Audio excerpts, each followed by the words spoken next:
बिस्मिल्लाहिर्रहमानिर्रहीम, अस्सलामु अलैकुम नाज़रीन, आप देख रहे हैं द लास्ट आवर। मैं हूँ यासिर रशीद और मेरे साथ हैं सीनियर सहाफ़ी राना मोहम्मद अजीम साहब।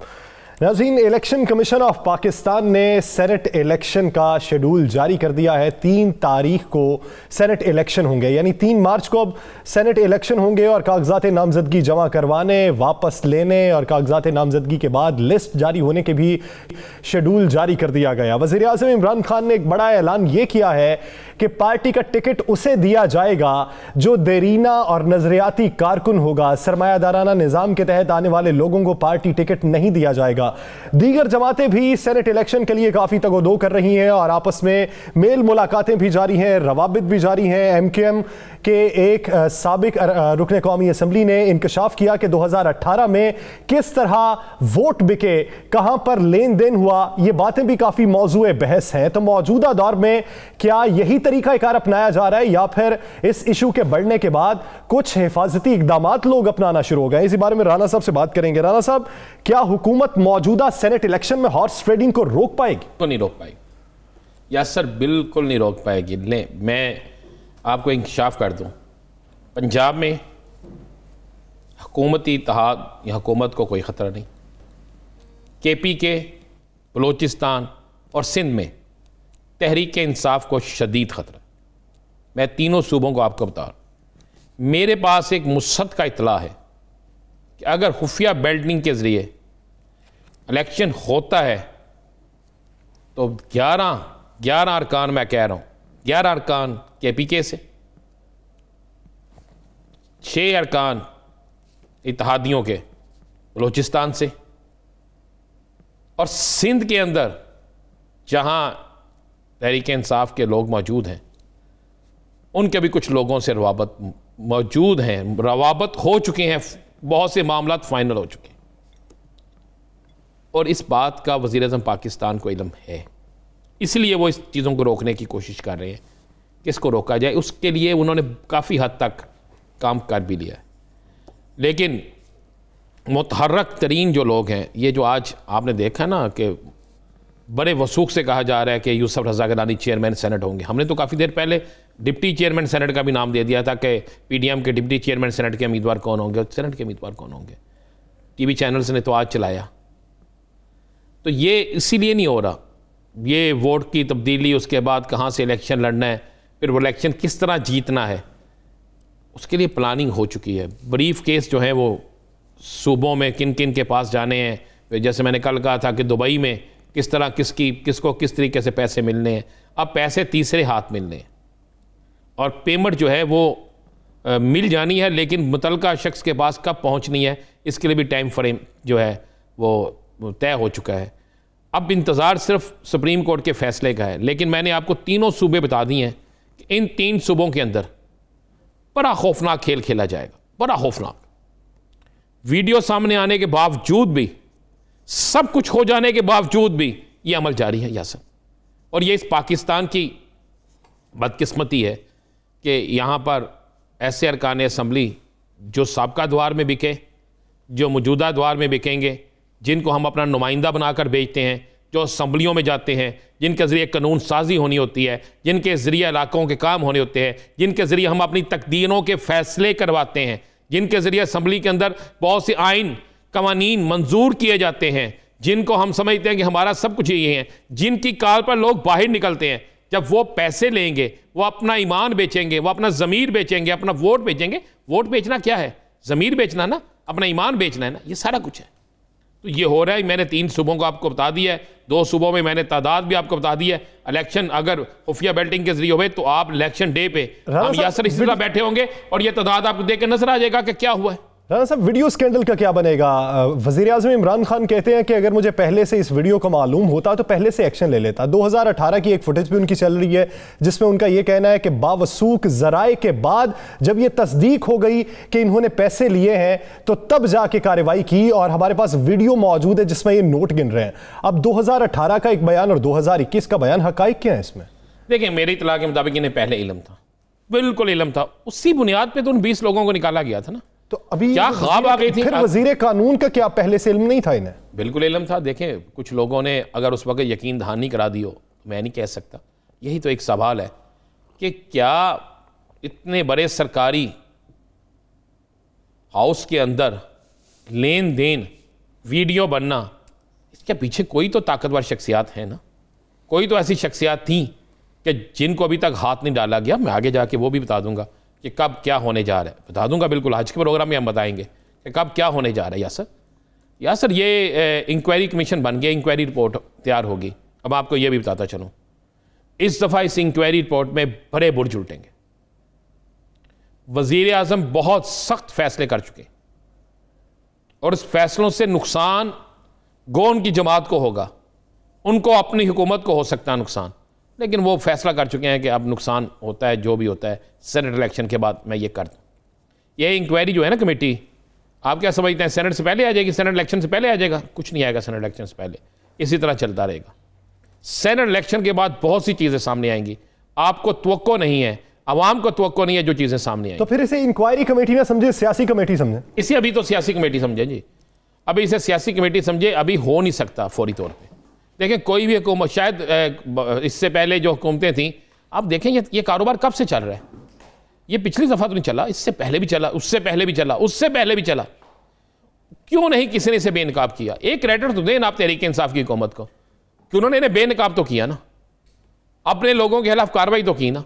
उन 14 या 12 सेनेटर्स के खिलाफ आज तक कार्रवाई हो सकी है?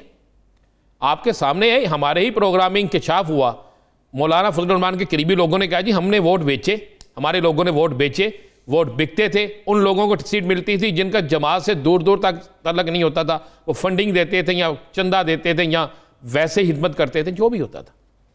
तो अब तो ये ज़रा नाम सामने आने शुरू हुए हैं, ज़रा नाम सामने आने दें और इसी दौरान में आपको पता चल जाएगा कि किस जगह पे कौन सा ऐसा शख्स खड़ा है जो मालदार है, जिसकी पार्टी के लिए इत्मीनान नहीं है, पार्टी के कायदीन के लिए इत्मीनान है। तो ये आपको चीज़ें नजर आती हैं। बुखारी साहब ने भी नैब से अपील की है कि वज़ीर-ए-आज़म इमरान खान के इस बयान का नोटिस लें कि हॉर्स ट्रेडिंग हो रही है, बड़ा हसास इशू है, ये जहनीत है इस वक्त हमारी।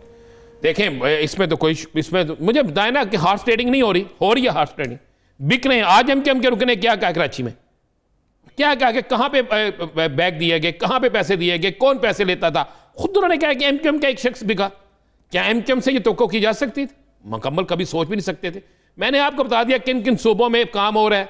अरे जितने वोट मैंने आपसे कहा है, इससे 2 या 3 कम या ज्यादा तो शायद हो सकते हो, ज्यादा हो जाए शायद, लेकिन आप देख लीजिएगा 3 मार्च आ रहा है, 3 मार्च के बाद रात को प्रोग्राम करेंगे, आपके सामने होगा सर। चले राना साहब बात कर लेते हैं पीडीएम की। पीडीएम ने अभी तक तो स्ट्रेटजी जो तय की है वो तो सेनेट इंतखाबात तक के लिए है, उसके बाद स्ट्रेटजी जो है वो मजीद भी तय की जानी है। तो आपको क्या लगता है कि सेनेट इंतखाबात के बाद स्ट्रेटजी में कुछ तब्दीली आएगी? देखें जी, मेरे पास जो इतला है ना, मैं आपको बिल्कुल मुसद्दका इतला दूं, पाकिस्तान पीपल्स पार्टी अपने गोल अचीव कर रही है, वो बिल्कुल पहुंच रही है करीब तरीन। पाकिस्तान पीपल्स पार्टी को पता है कि उन्होंने क्या करना है, उनकी तरफ से किस जगह क्या ऑफर्स जा रही हैं। पीपल्स पार्टी ने एक प्लानिंग के तहत पीडीएम को लॉन्ग मार्च की तरफ और अदम एतमाद की तरफ लेके गए हैं। अदम एतमाद होता या नहीं होता, मैं आपको एक बड़ी कन्फर्म इतला दे दूं, ना पाकिस्तान पीपल्स पार्टी ना पाकिस्तान मुस्लिम लीग नून, दोनों जमातें किसी सूरत में भी हुकूमत का खात्मा नहीं चाहती। यस सर, पाकिस्तान मुस्लिम लीग नून भी नहीं चाहती। वो चाहते हैं कि उनका यह कहना है कि यह हुकूमत इसी तरह चलती रहे, अवाम के अंदर इनकी मजीद बदनामी हो। जब इनके 5 साल, देखिए 5 साल नहीं होते, ये होते हैं 4 साल ही। आखिरी साल जो होता है ना, उसको तो आप जेहन में रखें ना, आखिरी साल इलेक्शन का साल होता है और आखिरी साल में और चीज़ें मामला तय होते हैं। आखिरी साल में अगर आप कहें कि काम करके चला जाएगा, ऐसा नहीं है। पीपल्स पार्टी भी नहीं चाहती कि फौरी हुकूमत में आए, मुस्लिम लीग नून भी नहीं चाहती। मौलाना साहब को ज़रूर जल्दी है, लेकिन मौलाना साहब की उसमें वैल्यू नहीं है, इसलिए मामला किसी और जगह कुछ और किसी और तरीके से चल रहे हैं। पीपल्स पार्टी जो है वो हर सूरत में चाहती है कि ये इसी तरह रिंगते रहे, रिंगते आहिस्ता आहिस्ता आहिस्ता आहिस्ता सफ़र मुकम्मल हो जाए। जब सफ़र मुकम्मल हो जाए तो हम पीडीएम को अलविदा कह दें। देखिए पीपल्स पार्टी सिंध में बैठी है, पीपल्स पार्टी ने प्लानिंग के तहत ये कहा है कि अदम एतमाद, अब अदम एतमाद की तहरीक जो है सेनेट के इलेक्शन के बाद क्या आ सकती है, आप मुझे बताएं। सेनेट इलेक्शन का अगर रिजल्ट पीटीआई के हक में आ जाता है तो क्या अदम एतमाद आएगी? फिर आप किस तरफ जाएंगे? आप सेनेट इलेक्शन से 23 दिन बाद, मार्च की डेट है, सेनेट इलेक्शन से कितने दिन बाद? 23 दिन बाद। तो इतनी लंबी कभी डेटें दी जाती हैं? उससे पहले देखें 2 ज़िमनी इलेक्शन है पंजाब में, वो PDM के लिए वही बड़ी है। जो 2 ज़िमनी इलेक्शन है उसमें मैं आपको बता देता हूँ क्या होगा। उन 2 ज़िमनी इलेक्शन में बिल्कुल क्लियर और साफ ये बात है, एक इलेक्शन में मुस्लिम लीग नून वाज़े जीत जाएगी सियालकोट डस्के से, दूसरी जो नशिस्त है उस पर ज़रा कंपटीशन होगा, वो भी मुस्लिम लीग नून की। बड़ी क्लियर सी चीज़ है, इसमें कोई दूसरी चीज़ें नहीं, कोई दूसरा इरादा नहीं है। PDM एक काम ज़रूर करना चाह रही थी। PDM के जहन में था, जिस तरह कल इस्लामाबाद वाला एहतजाज था उसमें कुछ सियासी, आज तो बयान आता आ गया ना, यासर हमने तो रात को प्रोग्राम में कहा आज तमाम सियासी हुकूमती कहा उसमें कोई ना कोई सियासी लोग शामिल थे। PDM चाहती थी कि जनाब ये जो 17 को PDM को बड़ा यकीन था कि तहरीक लब्बैक एक रैली निकालेगी और बड़ा कुछ होगा और उसमें ये अपना हिस्सा डालेंगे, लेकिन हुकूमत की बेहतरीन हिकमत अमली और वज़ीर-ए-आज़म पाकिस्तान ने आज ऐलान कर दिया। उसके बाद तहरीक लब्बैक के लोगों ने भी बड़ा अच्छा ऐलान किया और ये मामला ख़त्म हो गया। और हुकूमत इसमें वाकई चाहती है कि ईरान के फ्रांस के सफ़ीर के हवाले से पार्लियामेंट में जाएगी और पार्लियामेंट में पता चल जाएगा कौन, हाँ जी, उसमें पार्लियामेंट में पता चल जाएगा कौन सी जमात जो है वो इस पर हक में है, कोई मुखालफत में है, तो ये सारी कौम को पता चल जाएगा। एक तो उम्मीद टूट गई इसकी। क्या कोई नया एग्रीमेंट हुआ है या पुराने एग्रीमेंट के हवाले से कुछ वक्त लिया? नहीं, नया एग्रीमेंट है, पुराने एग्रीमेंट के हवाले से वक्त लिया गया, लेकिन यकीन दहानी उनका कहना था कि वज़ीर-ए-आज़म पाकिस्तान खुद करें, तो वज़ीर-ए-आज़म पाकिस्तान ने कह दिया, तो इसके बाद कोई चीज़ रह नहीं जाती। उनकी तरफ से प्रेस रिलीज भी जारी हो गई और सारा कुछ हो गया। मेरी खुद उनके ज़िम्मेदारान से बात हुई और ये एक अच्छा साइन है कि उनके मुतालबा, ये पूरी पाकिस्तान का मुतालबा है, पूरी कौम का मुतालबा है, पूरा होना चाहिए।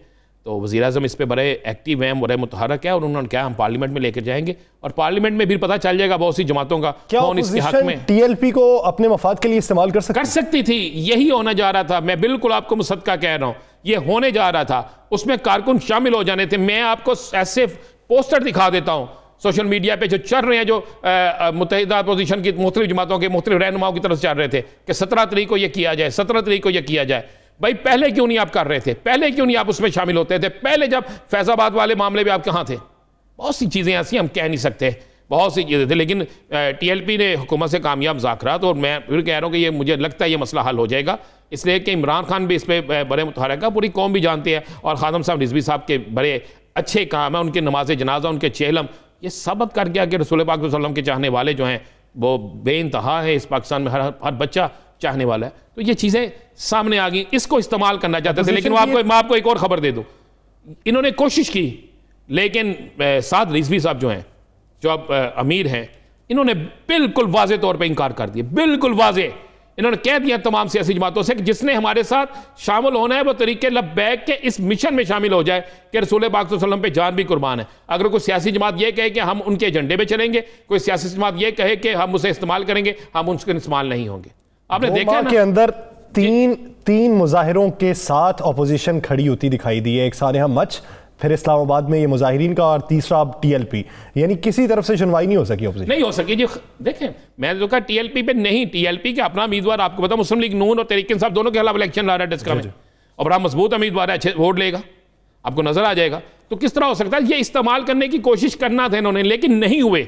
मैं फिर कह रहा हूँ TLP नहीं हुई और ना होगी TLP। मैं आपको ये बिल्कुल मुसद्दका इतला देता हूँ, इसलिए कि वो उनका खालिस्तन मजहब से तल्लुक है और वो खालिस्तन चाहते हैं कि रसूल पाक सल्लल्लाहु अलैहि वसल्लम की हुर्मत पे कुर्बान होने के लिए तैयार है। पूरा पाकिस्तान तैयार, हर मुसलमान तैयार है, लेकिन अपोजिशन इसको इस्तेमाल करना चाहती थी। अपोजिशन को 3 महाजों पे नाकामी हो गई है। अब चौथा महाज जो उनका आखिरी महाज होगा, मैं आपको ये भी बता दूं, वो आखिरी महाज क्या होगा? वो आखिरी महाज होगा सेनेट इलेक्शन के बाद किसी जगह शामियाने बजेंगे तो किसी जगह मातम होगा, सियासी मातम। और ये सियासी मातम आप देख लीजिएगा, अब तो टाइम भी बड़ा थोड़ा रह गया है। ये सुप्रीम कोर्ट के फैसले के बाद आपको बड़ी चीज़ें नजर आना शुरू हो जाएंगी। हर रोज एक नई सियासी डेवलपमेंट होगी। या सर, अभी तक जो नाम पाकिस्तान तहरीक इंसाफ की तरफ से सामने आए हैं, आप उन पे क्या राय रखते हैं? नहीं, अभी जो नाम सामने, जिन्होंने उम्मीद जाहिर की है, जिन्होंने खुद को विलिंगली तौर पे साबित किया कि हम आना चाहते हैं, दर्जन से ज्यादा नाम। देखिए, इसमें 9 नाम तो वो हैं जो टिपिकल इनके पुराने साथी हैं। देखिए, आप उमर चीमे का नाम ले लें, पहले दिन से इनका साथी है। सैफुल्लाह नियासी पहले दिन से इनके साथी हैं। बहुत से और मैंने ऐसे नाम इसमें देखे हैं कि जो तहरीक इंसाफ के डाई हार्ड है। अभी कल तक की तारीख है, कल परसों तक की, ज़रा नाम सामने आ लेने दें। अब जुल्फी बुखारी क्या कोई नया आदमी है? पुराना, और उस वक्त से इनके साथी हैं इमरान खान साहब के, जब इमरान खान साहब ने सफ़र शुरू किया था। डॉक्टर सानिया नश्तर का नाम भी सामने आ रहा है। लेकिन मैं तो जो पुराने हैं, मैं तो उनका नाम लूँगा। अगर इनमें से 25%, 30%, मेरा ख्याल, मेरी इतला के मुताबिक यंग जो है, यंगस्टर, उनमें से भी किसी ना किसी को ये टिकट दे रहे हैं, क्योंकि इनके यूथ के लिए बड़ा ज़रूरी इमरान खान साहब समझते हैं। और मैं आपको ये भी बता दूं, ये पहली जमात होगी तहरीक इंसाफ, जहां मैंने हम इनकी खामियां निकालती है, उसमें एक बता दूं, ये पहली जमात होगी जिसमें वाकई कारकुनों को सेनेट का टिकट मिलेगा। बाकी सियासी जमातों के लिए बहुत बड़ा इम्तिहान है। देखें, मुस्लिम लीग नून ने आज साजिद मीर का टिकट अनाउंस कर दिया है। अगर साजिद मीर साहब को मिल गया तो फिर आप ये सोचें कि जो 4-5 नाम उनके चाह रहे थे, उनमें से ड्रॉप किसको किया जा रहा है? फिर बड़े अहम तरीन लोगों को ड्रॉप किया जाएगा। और अगर साजिद मीर भी आ गए और मौलाना फजलुर रहमान भी उम्मीदवार बन गए, तो फिर मुस्लिम पीपल्स पार्टी अपना हिस्सा नहीं देगी। नामजदगी का इंतजार करते हैं, कागजात नामजदगी किन के जमा करवाए जाते हैं, फिर आगे का लाहे अमल तरतीब होता भी दिखाई देगा। सियासी जो वलवला है वो कौन से रुख में बैठता है और जोश ज्यादा देखने में आता है, ये भी देखने को मिलेगा। नाज़रीन, दीगर इश्यूज पर बात करेंगे एक शॉर्ट ब्रेक के बाद। Stay with us.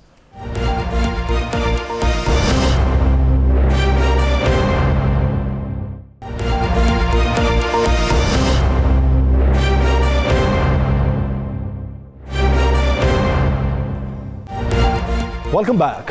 नाज़रीन, सेनेट इंतखाबात के हवाले से अभी तो तगोदो जारी है। सेनेट इंतखाबात के बाद क्या होगा, हुकूमत की जानिब से और अपोजिशन की जानिब से? क्या गर्मा गर्मी वैसी ही होगी जैसी माजी में थी, पिछले कुछ अरसे में देखने में आई, या फिर उसमें कुछ तब्दीली आने वाली है और सियासी माहौल कुछ ठंडा होने वाला है? हिकमत अमली किस हद तक तब्दील होगी और आने वाले दिनों में ये जो रवाबित चल रहे थे, ये मुस्तकबिल में क्या इंदिया पेश करेंगे? राना साहब से जानेंगे। राना साहब, क्या सेनेट इंतखाबात के बाद कुछ खुशगवार माहौल पैदा होने वाला है या सियासी गर्मी बढ़ने वाली? नहीं, सेनेट इलेक्शन के बाद एक ऐसी सियासी गर्मी बनने वाली है जो हुकूमत के अंदर होगी। सेनेट इलेक्शन को गुजरने दें, हुकूमत के अंदर से एहतसाब के नाम पर काम शुरू होगा। और मुझे जो इतलाएँ मिल रही हैं, जो मेरे ज़राए इस बात की इतलाएँ दे रहे हैं, कोई बड़े चेहरे तब्दील होने वाले हैं, बड़े तगड़े चेहरे तब्दील होने वाले हैं यासर, सेनेट इलेक्शन के फौरी बाद। एक तो कुछ लोग जो हुकूमत को गिराने या उठाने या हुकूमत को ब्लैकमेल कर रहे थे, उनमें से कुछ चेहरे तब्दील होंगे। पुराने साथी, कुछ भी हो सकता है, अहम ओहदों पर रहे, जी बिल्कुल हैं भी, कुछ चेहरे तब्दील होने जा रहे हैं। कुछ हो सकता है कोई ऐसा सिस्टम आपको देखने में मिले कि लगे कि अपोजिशन के बगैर ही कोई बड़ा काम होने जा रहा है। राना साहब, एक इशारा और दे दें, पहले सूबे में थे और अब विफाक में।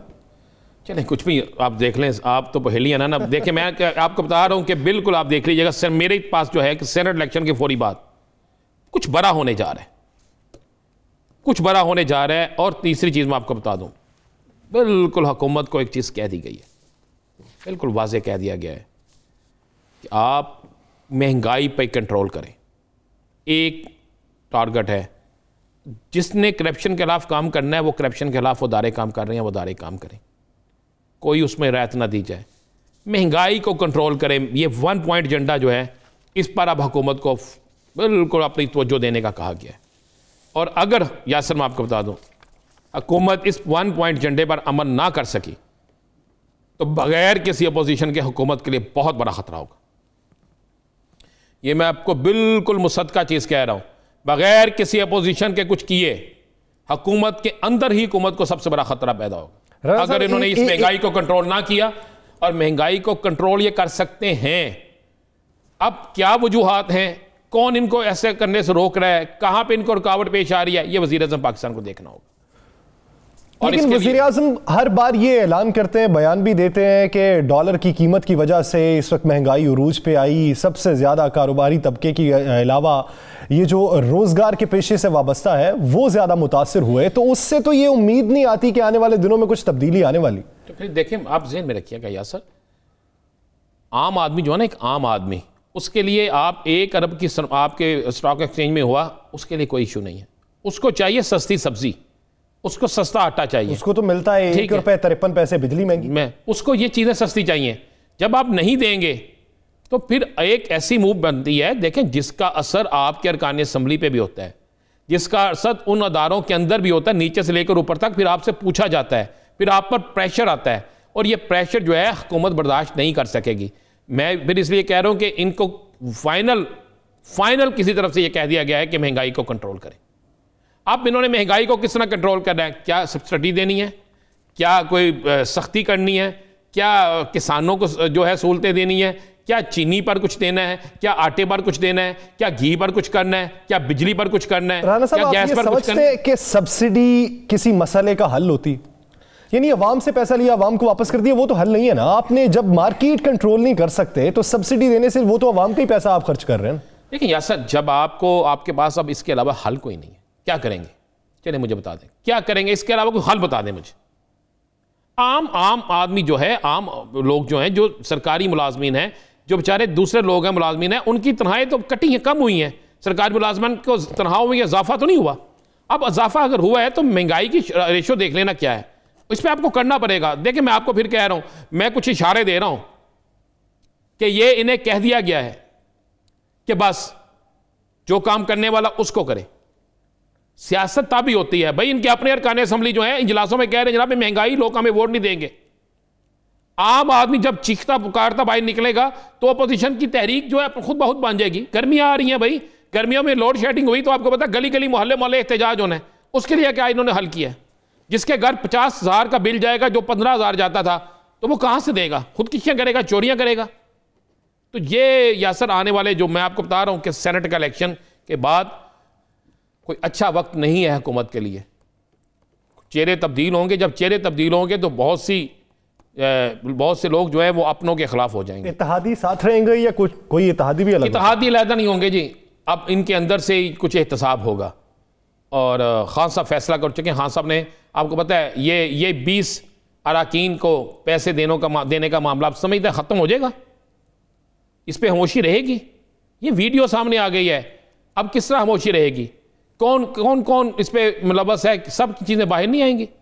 तो जब सब चीज़ें बाहर आएंगी और आप उस पर कार्रवाई नहीं करेंगे, और अगर इस पर किसी ने सोमोटो ले लिया और अगर इस पर कोई एक्शन शुरू हो गया तो फिर क्या करेंगे? फिर अगर उन सब लोगों को बुलाया गया और वहाँ पे बयान रिकॉर्ड हो गया तो फिर क्या होगा? तो यासर ये कुछ चीज़ें हैं, हम कह नहीं सकते, लेकिन आने वाले दिनों में कुछ सख्त होता नज़र आ रहा है। यानी आप ये समझते हैं कि ये सख्ती जो है ये अपने बचाव के लिए है या अवाम के मुफाद के लिए? देखें, अवाम के मुफाद के लिए भी, अपने बचाव के लिए भी, दोनों चीज़ें होती हैं ना। अपना बचाव तभी होगा जब अवाम के मुफाद में आप कुछ करेंगे, जब कुछ सख्त एक्शन लेंगे, उसके बाद ही अपना होगा। देखें, एक तो इन्हें महंगाई पे कंट्रोल हर सूरत में करना पड़ेगा, 1 पॉइंट एजेंडा है, कोई दूसरी चीज़ नहीं है। दूसरा, उसके बाद इन्हें अगर एहतसाब करना है तो फिर इन एहतसाब के लिए उन तमाम लोगों को सामने लाना पड़ेगा जो इसमें मुलव्वस है। क्योंकि अब भी इस इलेक्शन में भी ये फैसला होता है, मैं फिर कह रहा हूँ खुफिया बेल्टिंग का फैसला होता है, तो फिर मुझे बताएं, अगर खुदा न खास्ता दोबारा यही काम हो जाता है जो पहले हुआ था, तो फिर उसमें हर उस शख्स को मुलव्वस समझा जाएगा जो पहले मुलव्वस था। मुझे बताएं, अगर एक रुकन असम्बली जो है, अगर किसी जगह 10 रुकन असम्बली अरकान जो हैं वो गैर हाजिर हो जाते हैं, तो फिर देखिए पंजाब में तो 43 वोट चाहिए ना, इसमें यहाँ पे मुश्किल है, इसमें पैसे भी बहुत ज़्यादा लगेंगे। इसलिए पंजाब में आप ज़हन में रखें, ऐसा काम नहीं होगा। जहाँ पे कम वोट चाहिए, जहाँ पे थोड़े से काम चलता है, तो वहाँ पे ये सब कुछ होगा, जिसके लिए 2 सूबे बड़े फेवरेट हैं, KPK और बलोचिस्तान। सिंध में भी कम होता है? कम सिंध में भी होता है कम, लेकिन सिंध में मैं फिर कह रहा हूँ कि मैंने तो आपको बता दिया कि इत्तेहादियों की जो हुकूमती इत्तेहादियाँ कहाँ से कितने वोट जो हैं उनके राब्ते हो चुके हैं, और ये मेरे पास अगर इतला है तो जुम्मेदार सराय के पास भी होगी। साहब, आप क्या समझते हैं, ये सेनेट इलेक्शन तो हो जाएंगे, बल्दियाती इंतखाबात के लिए हुकूमत पंजाब कुछ इंटरेस्टेड दिखाई देती? देखिए, हुकूमत पंजाब उस वक्त तक, मैं आपको फिर बता दूं, बल्दियाती इलेक्शन नहीं करवाएगी जब तक इनको ये यकीन ना हो जाए कि ये बल्दियाती इलेक्शन में अवाम इनके साथ खड़ी है। अवाम किस तरह खड़ी होगी मुझे बता देना। महंगाई पे कंट्रोल करें तो अवाम खड़ी होगी, महंगाई पे कंट्रोल नहीं करेंगे तो अवाम वोट नहीं देगी। ये कोई 3, 4, 5, 6 यूसी के वोट तो नहीं है, इलेक्शन तो नहीं है। यानी हम ये समझे कि 6 माह बल्दियाती इंतखाबात नहीं होने वाले? मुझे नहीं होते नजर आ रहे जी।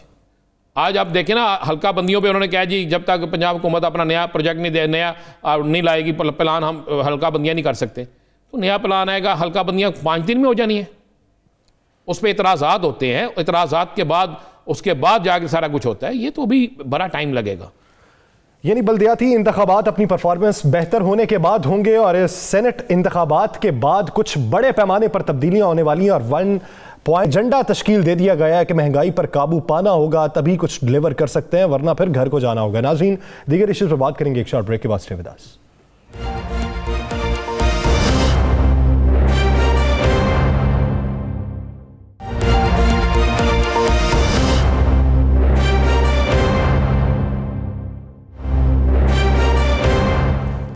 वेलकम बैक नाज़रीन। कराची का सद्देबाब क्या होगा? कराची के मसाइल का हल किस जमात के पास है? हर जमात कराची पे अपना हक तो जताती है, लेकिन कराची के मसाइल हल होते दिखाई नहीं देते। ऐलानात बहुत होते हैं, बहुत बड़े बड़े प्रोजेक्ट्स का ऐलान कर दिया जाता है, वो रकम कहां से आएगी ये कोई नहीं बताता। ऊंट के मुंह में जीरे के बराबर जो एजेंडा है वो तय दिया जाता है और उसके बाद कुछ चीजें आती हैं, लेकिन उसके आगे का प्रोसीजर कौन है वो कोई नहीं बताता। और साथ ही साथ अगर वहां पर कुछ डेवलपमेंट शुरू होने लगती है तो दूसरी पार्टी की जानिब से एतराजात सामने आने लगते हैं, वो एतराजात का जवाब कौन देगा ये भी कोई नहीं बताता। तो कराची का हल क्या निकलेगा और सेनेट इलेक्शन के बाद क्या कराची में कुछ बेहतरी आ सकती है, इसी बारे में बात करने के लिए हमें ज्वाइन किया है पाक सरजमीन पार्टी की रहनुमा, उनकी सेक्रेटरी इत्तलात भी हैं, आसिया इसहाक साहिबा ने। आसिया साहिबा बहुत शुक्रिया आपके वक्त का। आसिया साहिबा, फिल वक्त सियासी मंजरनामे पे बात कर लेते हैं। इस वक्त अगर आप देखिए तो कराची हर जमात का है, पीटीआई का भी, पीपी का भी, एमक्यूएम भी हक जताती है। एमक्यूएम ने वहां पे बहुत अरसा हुक्मरानी भी की है, पीएसपी भी ये समझती है कि कराची को हुकूक मिलने चाहिए, लेकिन आज तक किसने दिए ये एक बड़ा सवाल है, कितने दिए ये भी एक बड़ा सवाल है। तो क्या कराची बेहतर हो सकता है तो किसकी जानिब से? देखिए, पहले तो ये बात समझने की ज़रूरत है कि कराची तो सभी का है, कराची सबको ओन करता है। कराची बिल्कुल एक माँ की तरह है जो अपनी गोद में, अपने पहलू में, अपने आंचल में सबको खुशियों के साथ समो लेता है। लेकिन अफसोस अलमिया ये है कि कराची की जो औलादें हैं जिनको कराची ओन करता है वो कराची को ओन नहीं करते, और यही कराची का अलमिया रहा है। कराची वो दूध देने वाली गाय है कि जिसका दूध तो सबको चाहिए लेकिन उसको कोई चारा खिलाने को तैयार नहीं है, और वो जो चारा खिलाने को तैयार नहीं है तो उसका नतीजा ये निकल रहा है आज कि कराची दिन ब दिन जो है वो कमज़ोर होता हुआ आज आईसीयू के अंदर वेंटिलेटर पे पहुंच गया है।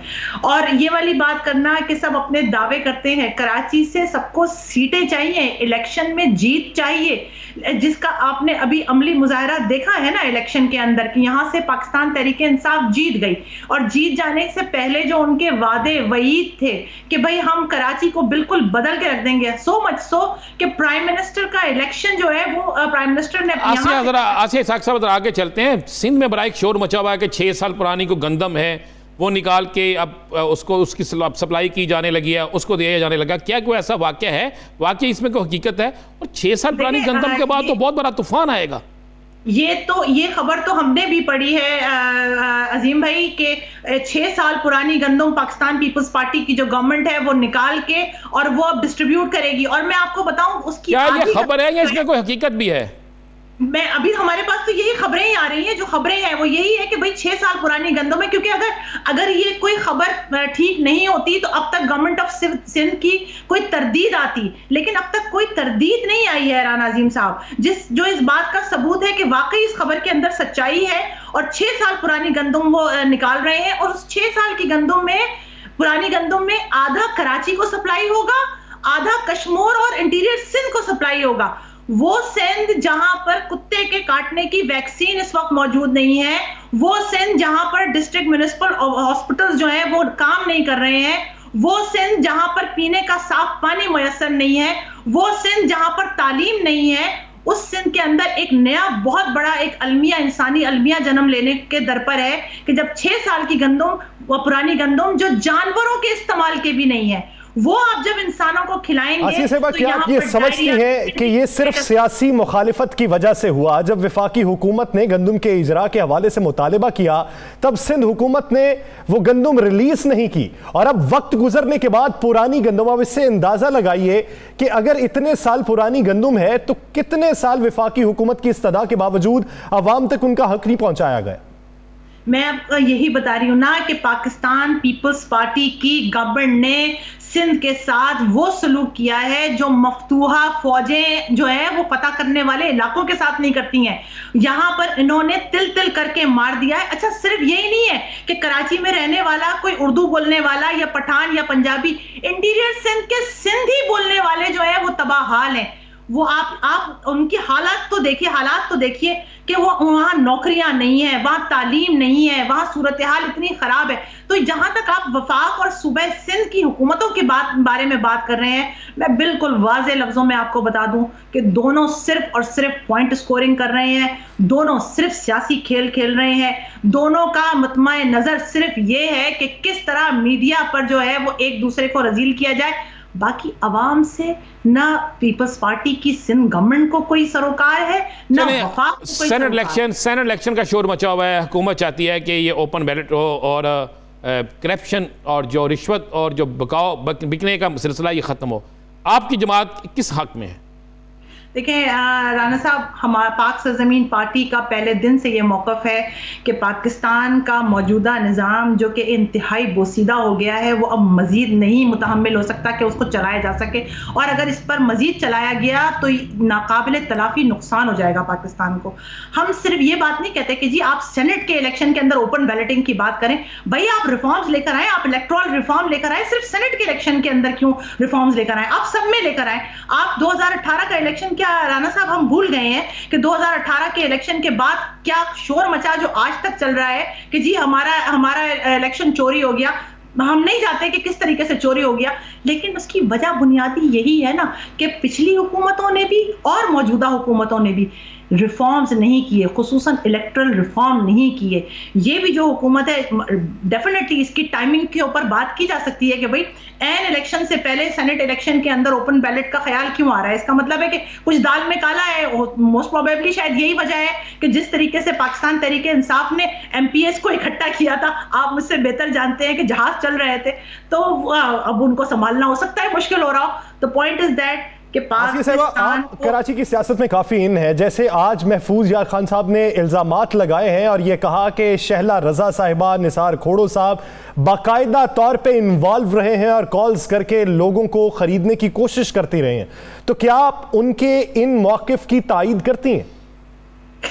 ये तो महफूज यार साहब को जब कोर्ट बुलाएगी तो फिर महफूज यार साहब वहां पर अपना करें।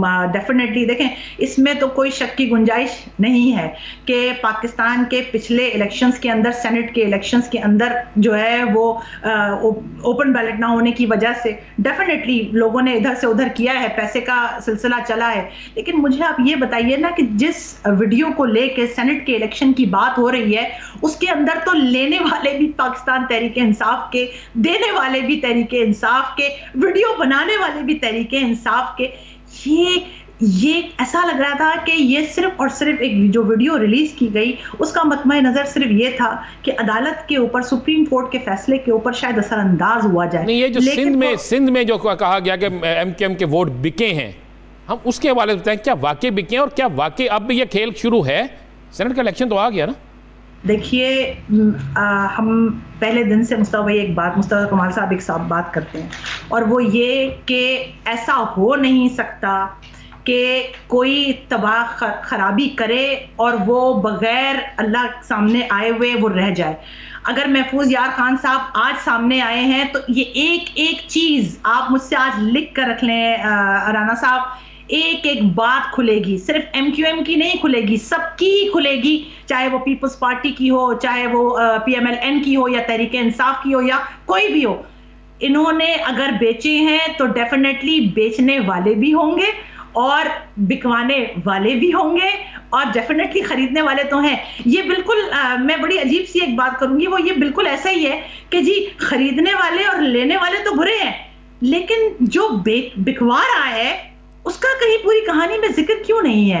यही सवाल है ना, जो पैसा दे के सेनेटर मुंतखब हो गया उस पर कोई उंगली नहीं उठा रहा। आसिया साहिबा, नहीं, जो पैसा देकर, देखें वो तो बुरा बन ही रहा है ना, कि जो सेनेट के अंदर पैसा देकर आ गया वो तो बुरा बन रहा है। मैं ये कह रही हूँ कि जो इस पूरे सिस्टम को अरेंज कर रहा है, जो सहूलतकार जो है, एग्जैक्टली जो बेचने वाले को और खरीदने वाले को अरेंज कर रहा है, जो वीडियो बना रहा है, क्या आसिया साहबा, इस इलेक्शन में भी जो चंद दिन बाद होने वाला है, जो 3 मार्च को होगा, क्या इसमें भी आपको नजर आ रहा है कि इसी तरह नोट चलेंगे, इसी तरह वोट बिकेंगे?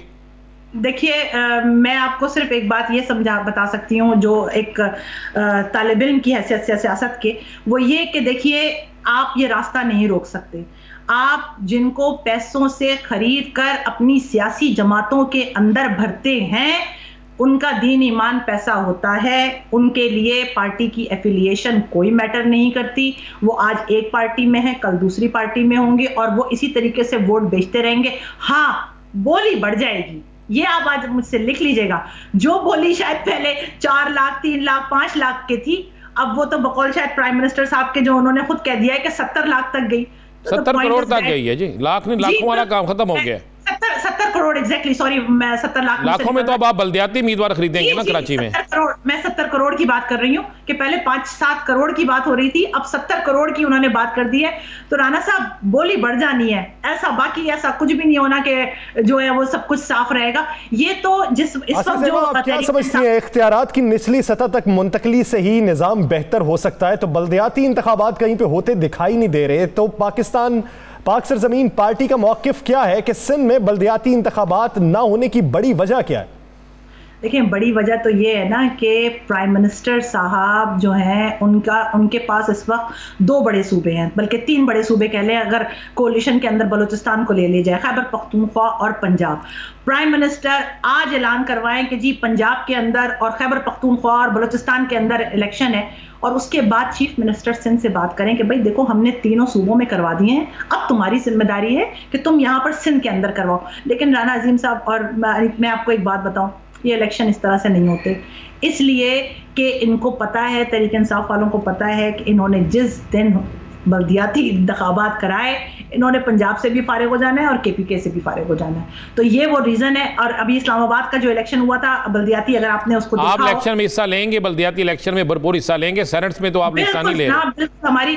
हमारी तैयारियां चल रही हैं और हम बाकायदा यूसीस के ऊपर काम कर रहे हैं। देखिए राना साहब, मैं आपको एक बात पाक सरजमीन पार्टी के बारे में बता दूं। पाक सरजमीन पार्टी वो वाहिद पार्टी है, शायद दूसरी एक और पार्टी भी होगी, जो ऑर्गेनाइजेशन पे काम करती है। पाकिस्तान में कोई और पार्टी ऑर्गेनाइजेशन के लेवल पे काम नहीं करती। चलें, आप बल्दियाती इलेक्शन में किसी से इत्तेहाद करने जा रहे हैं, MKM से या किसी और से?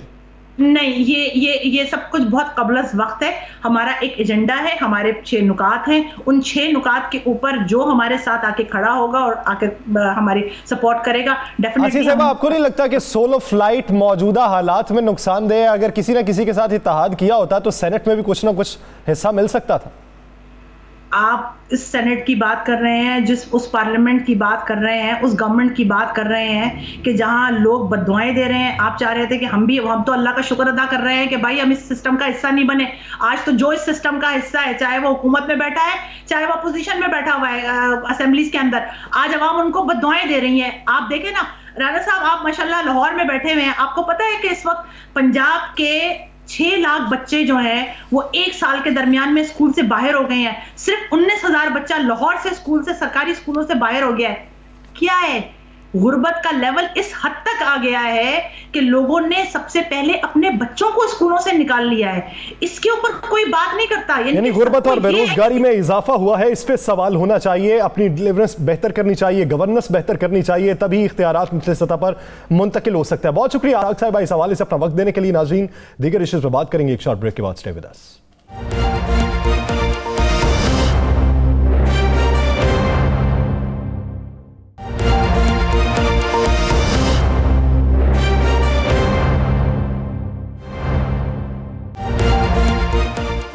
Welcome back. नाज़रीन, भारत पाकिस्तान मुखालिफ प्रोपेगेंडे से बाज नहीं आता। कोई भी वक्त हो, भारत को सिर्फ प्रोपेगेंडा करना है और पाकिस्तान के खिलाफ करना है। खित्ते में बदअमनी को हवा देनी है, चाहे दुनिया कुछ भी कहती रहे। यूरोपियन डिसइंफो लैब आपके प्रोपेगेंडे का भांडा फोड़ती रहे, दुनिया वाले आप पे थू थू करते रहे, लेकिन आप हैं कि आपके दिमाग में शरंगेजी हमेशा से परवान चढ़ती रहेगी और आप अपने हमसाए के ऊपर इस तरह के वार करते रहेंगे कि खित्ते में अमन कभी भी कयाम पजीर ना हो सके। तो हालिया प्रोपेगेंडे में प्रॉक्सी वॉर की बातें होने लगी हैं कि प्रॉक्सी वॉर भारत लड़ने की कोशिश कर रहा है। तो इस प्रॉक्सी वॉर में किस मुल्क को इन्वॉल्व किया जाएगा, राणा साहब से जानते हैं। राणा साहब, प्रॉक्सी वॉर माजी में अगर देखें तो यूरोपियन कंट्रीज ने इधर आके लड़ी हैं। अब भारत अपने हमसाया मुल्क के लिए प्रॉक्सी वॉर लड़ेगा। भारत के अंदरूनी मसाइल नहीं खत्म हो रहे, बैरूनी मसाइल में टांग अड़ाने की उसे कभी फुर्सत नहीं मिलती। यस, लेकिन ये प्रॉक्सी वॉर जो है ना, अब उन्होंने एक नए तरीके से शुरू किया। ये प्रॉक्सी वॉर क्या है,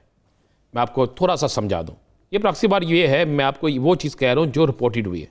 अब प्रॉक्सी वार ये है कि पाकिस्तान के अंदर महंगाई कंट्रोल ना हो, प्रॉक्सी वार ये है कि पाकिस्तान के अंदर करप्शन ख़त्म ना हो, प्रॉक्सी वार ये है कि पाकिस्तान के अंदर नौजवान जो हैं वह हुकूमत पाकिस्तान के ख़िलाफ़ जाएँ, पाकिस्तानी इदारों के ख़िलाफ़ जाएँ। पाकिस्तान के अंदर प्रॉक्सी वार अब ये है कि पाकिस्तान के अंदर मजहबी फसादात किए जाएँ। देखिए, एक वार होती लड़ाई होती थी, पहले वो दहशत गर्दी करते थे, दहशत गर्दी भी होती रहेगी, ये भी प्रॉक्सी वार में है। लेकिन अब उन्होंने पाकिस्तान के मुख्तलिफ अदारों को कमज़ोर करने का फैसला किया।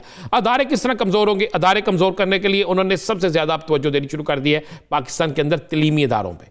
यासर, ये मैं बिल्कुल आपको मुसद्दक़ा बता रहा हूँ, तलीमी इदारों में नशा किस तरह आम किया जाए, तलीमी इदारों के अंदर नौजवानों जो तलबा है, तालबात हैं, इनके अंदर ये जहन में किस तरह डाला जाए कि आपके फ़लाँ अदारे आपके ठीक नहीं हैं।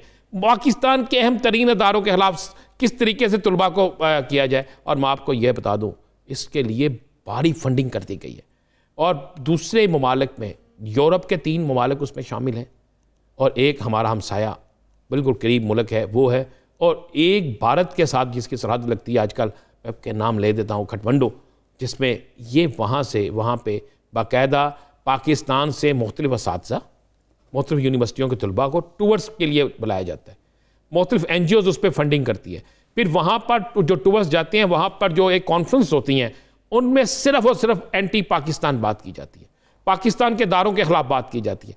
फिर पाकिस्तान के अंदर ऐसे मुख्तलिफ लोग जो करप्शन करते हैं, जो अहम जगहों पे बैठे हैं, फिर उन पर काम किया जाता है। अब इन्होंने स्टाइल चेंज कर दिया है, अब इस तरीके से कर रहे हैं। ये नहीं हो रहा कि फ़लाँ मुल्क से बंदे भेज दिए और उन्होंने आगे कर दिया। इनके अपने दहशतगर्द मौजूद है कि पाकिस्तान के अंदर स्लीपर सेल्स, आपको नहीं पता कितने हैं, किसको नहीं पता, कहाँ पे ये किन एजेंटों के जरिए काम ले रहे हैं, किन के जरिए दहशतगर्दी करवाते हैं। अब उन दहशतगर्दों से आगे चलेंगे। कुछ हद तक स्लीपर सेल्स अब खत्म हो चुके हैं, कुछ हद तक नहीं, 99% खत्म हो चुके हैं।